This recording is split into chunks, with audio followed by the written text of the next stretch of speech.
하나님이 절기를 통하여 우리에게 이 감사하라 명하신 것은 그만큼 감사가 중요하기 때문이에요. 별거 아닌 것 같지만 감사가 성도의 삶에 너무너무 중요하기 때문에 하나님은 우리에게 감사를 명하여서 절기를 지키라 하신 것입니다. 오늘 본문 시편 103편의 표제는요, 다윗의 시예요. 다윗의 시. 다윗이 나이를 한참 먹은 이후에 쓴 시인데 그때 백성들이 감사절을 맞이하여서 불렀던 찬양시라고 합니다. 다윗은 본인의 감사한 마음을 표현하기 위해서 오늘 반복된 구절을 많이 쓰고 있어요. 본문 전체를 보시면은. 그것이 무엇이냐? 바로 여호와를 송축하라입니다. 다윗은 본문에서 여호와를 송축하라를 7번 썼어요. 7번. 본인이 살아왔던 시간을 돌아보니 여호와를 송축할 일이 너무 많다는 것입니다. 질문 드려볼게요. 여호와를 송축하는 게 뭐예요? 여호와를 송축하라는 것은 감사와 찬양으로 하나님 앞에 영광을 돌려라. 이것이 성도의 의무이고 자세다라고 바울은 고백합니다. 우리 1절 보겠습니다. 1절 읽어볼게요. 시작. 내 영혼아 여호와를 송축하라. 내 속에 있는 것들아 다 그의 거룩한 이름을 송축하라. 아멘. 1절에서 다윗이 송축하라 하는데 뭘 송축해요? 뭘로? 어떤 것으로요? 영혼으로. 또한 뭐로 송축해요? 속에 있는 것으로. 또 뭐로 송축해요? 다. 그냥 앉아서 입으로만 하나님을 고백하고 감사하는 모습이 아니라 영혼을 다 끄집어내어서 내 속에 있는 것들, 장 5장 6부를 다 끄집어내어서 하나님을 기억하고 상기하고 고백하고 감사하고 다윗은 말하고 있는 것이에요. 그만큼 베푸신 은혜가 크다는 것이죠.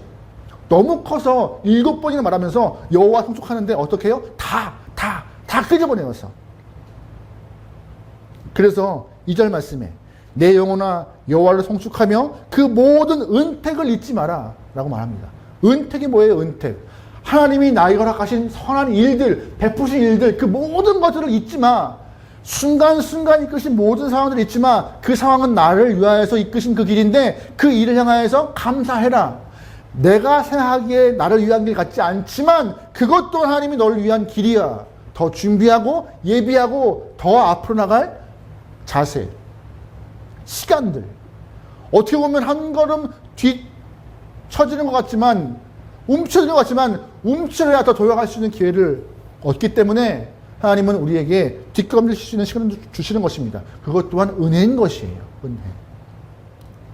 그 모든 것들을 잊지 말래요. 모든 은택, 모든 은혜의 순간을 기억하고 감사하는 것이 마땅한 것입니다. 어떤 주석가가 성경을 연구하면서 했던 이야기인데요.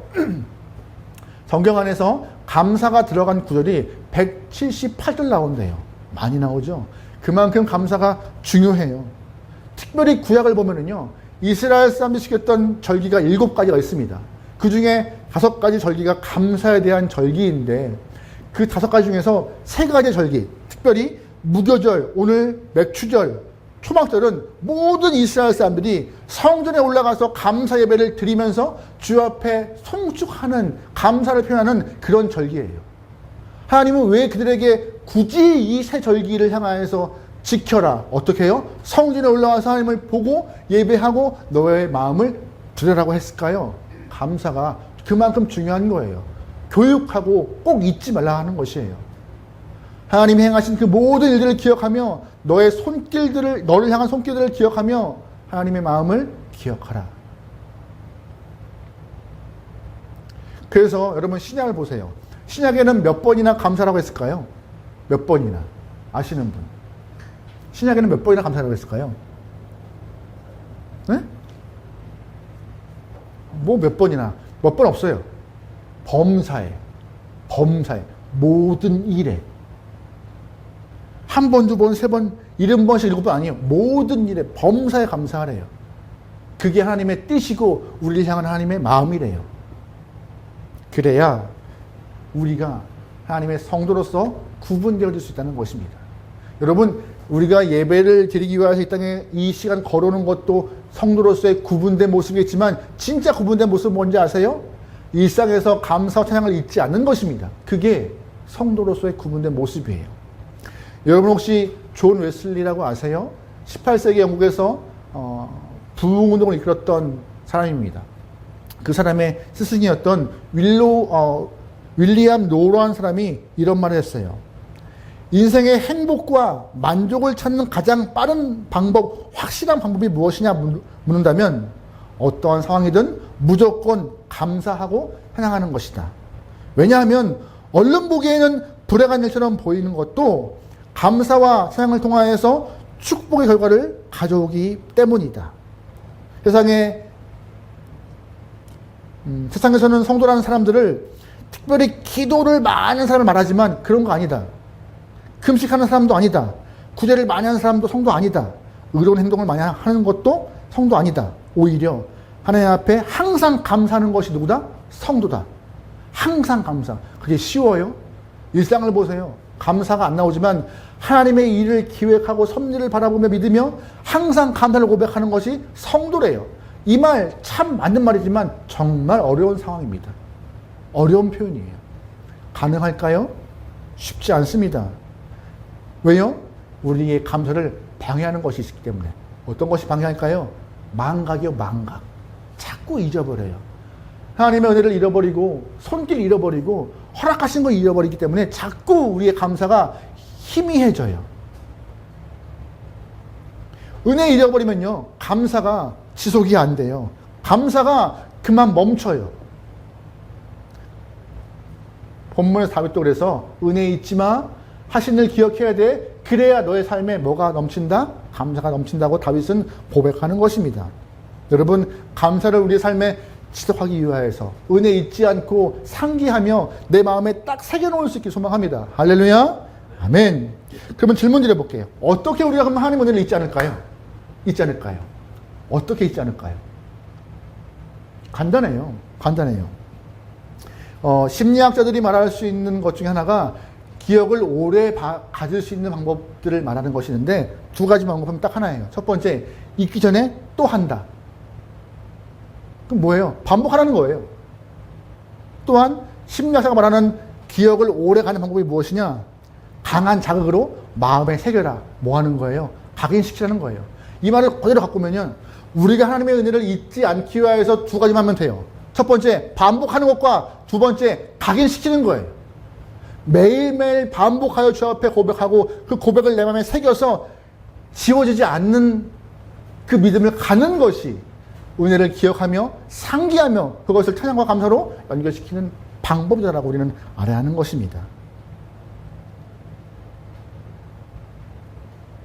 여러분, 구약을 보면은요, 이스라엘 사람들이 7개의 절기를 지키는데 그 중에서 3개의 3대 절기라는 것이 있어요. 3대 절기. 그 중에 하나가 초막절이에요. 초막절. 초막절이라 하면 가을 추수를 맞이해서 감사하는 절기인데 우리가 쉽게 얘기하면은 추수감사절을 맞이하는 것이죠. 그런데 이 초막절의 특징이 있습니다. 감사하는데 어디 들어가서 감사하래요? 초막. 너의 집 말고 텐트 그냥 초막에 들어가서 하나님 앞에 감사의 마음을 가지래요. 왜 하나님 이렇게 특별하게 허락하셨느냐? 초막은 어떤 걸 상기하냐면은 이스라엘 사람들이 광야를 지나올 때 초막을 짓고 지내왔던 순간들, 쉽지 않았지만 그때마다 먹을 것과 입을 것과 물을 주시면서 길을 인도하시는 하나님의 마음을 기억하고 모습을 떠올려라는 마음으로 초막절을 주시는 것인데, 그때 이스라엘 사람들이 일부러 초막에 들어가서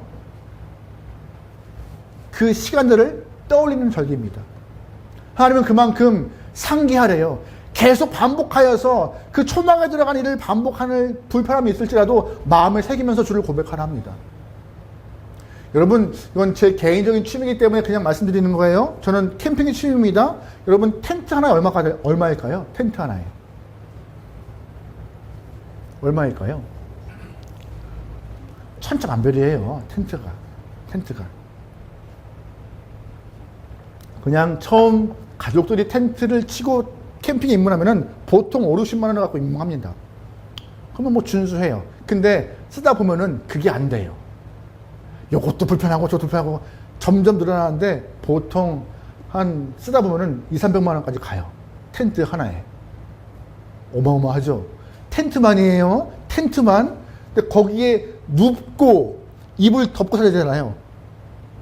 그 맨바닥에 노숙 안 하려면은 두꺼운 고무 패드에 이불 깔고 이불 덮고 막 이삿짐을 써야 돼요. 그거만 있어요? 먹어야 되잖아요. 불도 필요하죠. 식기도 필요하죠. 냉장고 필요하죠. 생쇼를 다, 별짓을 다 해요. 캠핑 가면. 근데 여러분, 아무리 캠핑을 가기 위해서 비싼 텐트를 사고, 좋은 식기를 사고, 좋은 이불을 산다 한들, 편해요, 안 편해요? 안 편해요. 절대 안 편해요. 자기 만족이에요. 해 뜨면 비 들어오죠.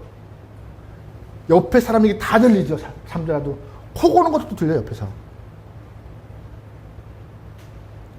그 캠핑장 가면 애들이 왜 이렇게 아침부터 일찍 떠들어요? 잠도 못 자요. 몸은 피곤해요. 씻지도 못해요. 덥고 춥고 비 오면 난리도 아니에요. 아무리 비싼 텐트라도 가장 좋은 것은 어디예요? 집이에요, 집. 사서 고생하는 거예요. 왜? 집 좋은 거 알려고. 집 좋은 거 알려고. 저희 집에도 텐트가 몇 개 있어요. 제 텐트가 200, 300 아니에요. 비싼 거 못 사요, 저는. 싼 거 여러 개 있는 거예요. 어쨌든 텐트가 많다고 편해요? 안 편해요. 하지만 오늘 방금 말씀드린 초막절을 얘기를 한번 떠올려 보세요. 그들도 집이 있어요. 하지만 그 고생스러움을 경험하면서 이 고생을 통해서 하나님이 이끄시는 손길을 떠올리는 순간들을 맞이하는 것이고, 우리는 일상에서 집의 편안함을 느끼면서 하나님이 넓고 화려한 집은 아니지만 비가 와도 막을 수 있는 집, 바람 불어도 버틸 수 있는 이 공간을 허락하셨구나. 가끔씩은 말 안 듣는 아이들이지만 그 아이들 때문에 내 안에 행복이 있고 웃을 수 있는 가정 주셨구나. 매일매일 먹고 살 수 있는 음식 주셨구나. 여러분, 냉장고 열어보세요. 음식이 없나? 음식은 많아요. 당장 먹고 싶은 게 없을 뿐이지. 자꾸 핸드폰 봐서 뭐 먹을까 하잖아요. 뭐 먹기는 냉장고만 열면 쌓였는데. 우리의 삶은 그래요. 하나님 말씀하세요. 눈으로 확인하여서 무언가를 자꾸 손에 잡으려 하지 말고 이미 주었던 것들 다 떠올려봐. 이미 주어진 것들로 그냥 내가 살고 있잖아. 생명이 주어졌고 생명을 갖고 살아갑니다. 가정이 주어졌고 가정 안에 살아갑니다. 물질이 주어졌고 물질로 살아가요. 없는 게 아니에요. 다 있어요. 이미 주어진 것 잃어버리지 말고 살아가. 몸으로 경험하고 마음에 깊이 새기면서 우리가 감사의 사람이 되면 좋겠습니다. 우리 함께한교회가 올해 153 운동을 시작했습니다. 믿음의 생활화, 감사의 생활화, 전도의 생활화. 그 중에 우리가 감사의 생활화를 한번 해본다고 초반 100일 동안 노트를 썼습니다. 잘 되셨어요? 쉽지 않죠? 지금은 감사하세요? 무슨 감사야? 그죠? 어려워요. 감사하는 거. 버릇들이는 거 정말 어려워요. 쉽지 않아요. 그런데 의지로 해야 되는 것이 의지로. 의지로만 해야지만이 내 안에 습관이 되는 거예요. 요즘에 여름철 맞이해서 운동하시는 분이 참 많은 것 같아요. 옷이 얇아지고 또 수영장 하기 위해서 운동을 참 열심히 하는 것 같습니다. 왜 그렇게 열심히 해요? 의지로 해요, 의지로. 하기 싫죠. 요즘에 그 홈트라고 하나요? 유행하던데. 그 5분 영상 틀어놓고 같이 이렇게 따라하는 영상 하는 거. 그것만 해도 막 몸이 날씬해진대요. 그만큼 운동이 적은 거죠. 어제 지방의 안에서 여름 성경교 강습회가 있어서 참여했는데 앉아 계신 목사님들이 주로 하는 얘기가 딱 하나였어요. 병원 얘기, 운동 얘기. 어디 아프지 않냐? 우리 운동하자. 그만큼 운동이 필요해요. 근데 우리의 영혼도 건강하려면 운동이 필요합니다. 무슨 운동이요? 감사의 운동이에요. 의지로 해야 돼요. 의지로요. 그러면 오늘 본문에서 다윗이 그 감사를 잊지 말아야 할 것을 말하는데, 하나님의 은혜 잊지 말자라고 고백하는 다윗의 말을 봐요. 그러면 다윗이 말하는 하나님의 은혜가 뭐예요? 하나님의 은택이 뭐예요? 처음부터 지금까지 계속 허락한 하나님의 은택이 뭐예요? 그 얘기가 본문에 있습니다. 우리 3절부터 5절 좀 보죠. 같이 읽어보겠습니다. 시작. 그가 내 모든 죄악을 사하며 내 모든 병을 고치며 내 생명을 화면에서 속량하시고 인자와 눈물로 간을 씌우시며 좋은 것으로 내 소원을 만족하게 하사 내 청춘을 독수리같이 새롭게 하시옵소서. 아멘. 오늘 본문의 다윗이 6개의 동사를 써서 하나님이 나에게 허락하신 은혜, 은택을 말하고 있습니다. 6개 동사가 뭐예요? 사하시다, 고치시다, 구속하시다, 관을 씌우시다, 만족하게 하시다, 새롭게 하시다. 다윗은 자신의 인생을 돌아보니 매 순간마다 나를 세우시고 고치시고 만족하게 허락하시고 관도 씌우시고 이끌어가시는 하나님의 손길을 잊을 수가 없다. 나는 그래서 감사를 멈추지 않는다. 송축을 계속 할란다라고 말하고 있는 것입니다. 이 감사의 동사를 보면요, 우리도 같은 마음일 거예요. 우리의 삶을 통하여 하나님이 사해 주시고 고쳐주시고 구속하시고 면류관 씌워주시고 만족하게 허락하시고 새롭게 이끌어가신 손길 때문에 우리도 감사할 수 있는 것입니다. 그런데 6개의 동사 중 가장 첫 번째 동사가 뭘까요? 사하시는 거예요. 사하는 게 뭐예요? 용서하는 거. 용서하는 거. 다윗은 그 어떤 것보다 가장 먼저 처음 감사가 어떤 거였어요? 나의 삶을 용서하신 것. 내가 밧세바와 함께 간음죄를 저질렀고 밧세바의 남편이었던 우리아를 살해하려 했던 그 마음을 다 용서하신 하나님의 손길을 자기는 가장 처음의 은혜로 기억한 것입니다. 여러분이 꼽는 첫 번째 은혜가 뭐예요?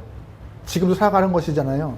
근데 그걸 넘어서 우리의 영혼을 살리신 하나님의 은혜를 가장 먼저로 꼽을 수 있는 다윗과 같은 영혼이면 좋을 것 같습니다.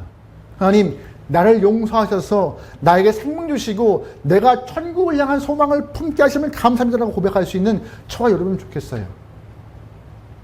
나에게 생명이 있습니다. 생명. 생명은 두 가지잖아요. 육의 생명과 영의 생명.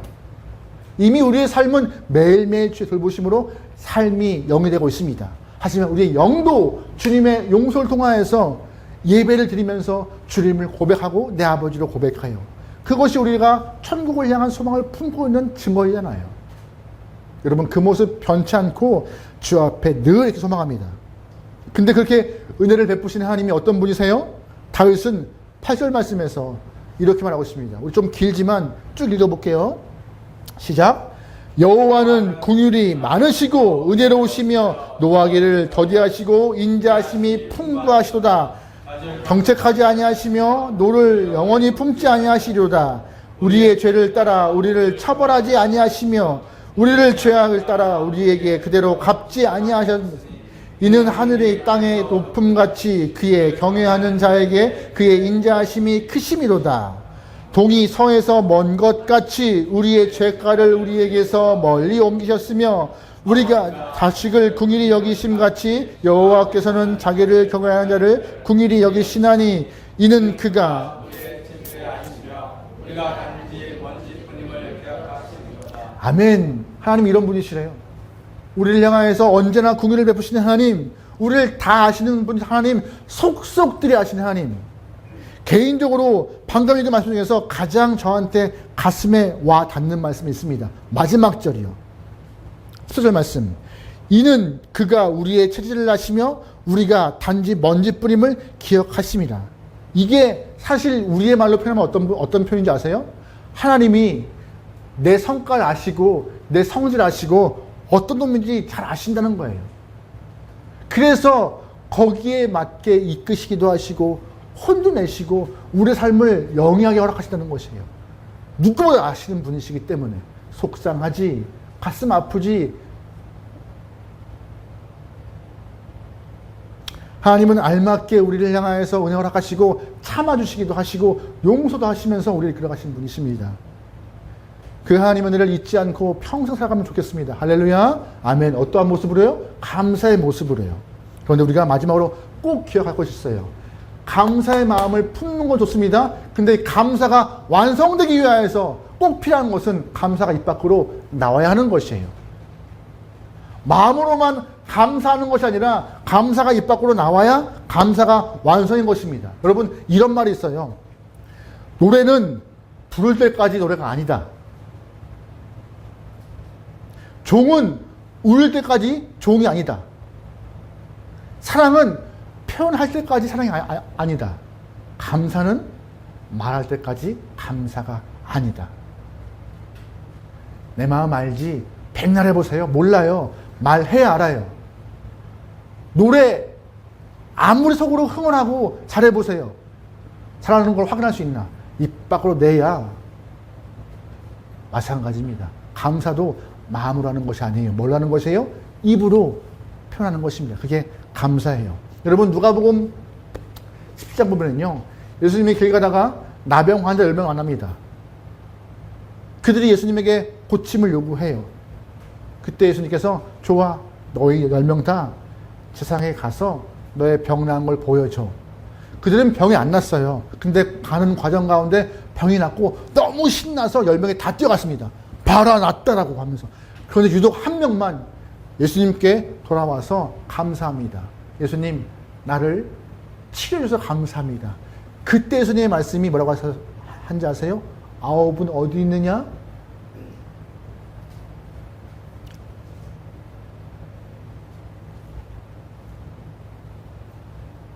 아홉은 어디 있느냐? 그러면서 마지막입니다. 내 믿음이 너를 구원하였도다. 병을 난 걸 넘어서 감사를 표현했던 그 이방인 나병 환자가 뭐까지 얻어요? 구원이요. 그러면 질문 드려볼게요. 앞선 9명은 병이 나았을까요? 안 나았을까요? 뭐 고민해? 나았어요. 나았어요. 가라 했으니까 갔으니까 나았죠. 그러면 꺾어서 구원을 경험했을까요? 못 경험했을까요? 못 경험했어요. 감사는요, 뭐에 대한 표현이에요? 믿음에 대한 표현이고 하나님의 영광에 대한 표현입니다. 나병 환자가 감사를 표현하여서, 마음을 표현하여서 구원까지 얻어요. 놀라운 일이죠. 감사는요, 표현해야 힘이 있는 것이에요. 마음의 감사는 부족한 거예요. 부족한 거. 내 마음 알지? 알긴 뭘 알아요? 몰라요. 그래서 다윗은 말합니다. 오늘 본문에서 7번이나 송축해. 하나님을 송축해. 하나님을 높여. 하나님을 기억해. 잊지 마. 그 손길을 내 마음에 새겨. 각인시켜. 반복하여서 주님을 높이라 말하고 있는 것이죠. 여러분, 우리의 삶에서 많은 것들을 기도하시겠지만 딱 하나 꼭 기도할 것이 있습니다. 바로 은혜에 익숙하지 않는 것입니다. 은혜에 익숙하지 않는 것. 그러면 뭐가 없어요? 감사가 없어요. 살아가는 거 당연한 것이고, 먹는 거 당연한 것이고, 일상생활하는 거 당연한 거라면 은혜를 잃어버려요. 그러면 감사가 없습니다. 매 순간에 주님의 손길이었고, 도움이었고, 함께 하심이었고, 역사하심이라고 인식하고 고백하는 순간 내 삶은 당연한 것이 하나도 없습니다. 아버지의 은혜라고 고백하는 감사가 이루어질 때 하나님은 우리에게 마름 없이 더 부으심을 허락하십니다. 할렐루야. 여러분 삶에 마름이 없길 소망합니다. 마름이. 망각하지 않으면, 은혜를 잊지 않으면 마름이 없어요. 늘 은혜를 상기하면서 언제나 승리할 수 있는, 그래서 감사를 표현할 수 있는 여러분의 삶이 되기를 주의로 축원합니다. 아멘.